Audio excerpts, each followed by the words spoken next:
اور اس کے ساتھ ساتھ دعاؤں کی قبولیت پر ہم بات کر رہے ہیں، روزے کی قبولیت پر ہم بات کر ررہے ہیں۔ علامہ صاحب ہمارے ساتھ موجود ہیں۔ علامہ صاحب، مستجاب الدعوات پہ ہم نے بات تھوڑی سی کرنی تھی، لیکن کیونکہ پھر ہم کہیں اور چلے گئے، کیونکہ ٹاپک بڑا وسیع ہے اور آپ جب بات کرتے ہیں تو کچھ اور چیزیں میرے ذہن میں آ جاتی ہیں۔ میں چلو اس پہ تھوڑی سی آپ بات کر لیں، اس کے بعد پھر مجھے آپ کا پیغام اور میسج لینا، میرے پاس لاسٹ جو ہے 8 سے 9 منٹ۔ جی ڈاکٹر صاحب، حلال کے لیے یہ ہے کہ رزق حلال اور صدق مقال، زبان کی سچائی اور مال کے حلال ہونے کی جس بندے کی نشاندہی ہوتی ہے تو اس کی دعاؤں کی قبولیت کے 100% اشارے مل جاتے ہیں۔ حضور نبی کریم صلی اللہ علیہ وآلہ وسلم کی حدیثوں میں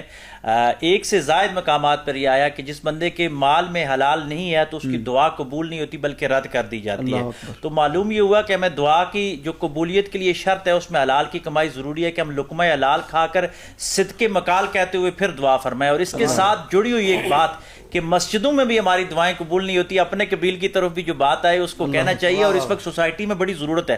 ڈاکٹر صاحب، حضور علیہ السلام جب مدینہ شریف میں ہجرت کر کے آئے تو جس جگہ مسجد نبوی شریف بنی ہوئی ہے یہ 2 یتیم بچوں کی زمین تھی، اور حضور علیہ السلام کے سے زیادہ کون حقدار تھا کہ وہ ان کو فری آف کاسٹ پیش کر رہے تھے یہ زمین۔ حضور علیہ السلام کو وہ یتیم بچے فری آف کاسٹ پیش کر رہے تھے زمین، لیکن حضور علیہ السلام نے فری زمین مسجد کے لیے نہیں لی بلکہ اس کی پیمنٹ کی، اس کے پیسے دے کے پھر زمین لی، تب جا کے مسجد نبوی میں آج جنت کا وہ ٹکڑا بن گیا ریاض الجنت۔ آج مسجد اگر کسی کی قبضے کے اوپر بنی ہوئی ہے تو میں ببانگ دول کہتا ہوں شریعت کا یہ حکم ہے کہ زمین کسی کی ایک بالشت بھی ہو تو قیامت کے دن 7 زمینیں اس کے گلے میں ڈال دی جائیں گی۔ کوئی بھی آدمی دین کے نام پہ اگر اجارہ کام کر رہا ہے سرکاری زمین کے اوپر یا کسی کی نجی زمین اس کی اجازت کے سرکاری کے اوپر بھی بے شک ہو۔ اسلام آباد میں بہت ساری مساجد ہیں جو پارکنگ ایریا میں بنی ہوئی ہیں، جو CDA کی زمین ہے، ہم بدلے میں جواز کیا دیتے ہیں۔ آپ نے ابتدا میں بات کی کہ فلاں ایسا کر رہا ہے، اگر ریاستی اداروں کی کوئی کمزوریاں ہیں تو آپ بھی بدلے میں غیر قانونی کام کریں گے اور غیر شرعی کام کریں گے۔ کیا علماء بھی زمین پہ قبضے کرنا شروع ہو جائیں گے؟ بے شک اگر مسجد بھی زمین کے قبضے کے اوپر بنی ہوئی ہے تو اس مسجد میں جو لوگ سجدے ادا کر رہے ہیں ان کے سجدے اگر مشکوک ہوئے تو وہ مسجد بنانے والوں کو ذمہ وار ہونا پڑے گا۔ اسی طرح کسی ہاؤسنگ سوسائٹی میں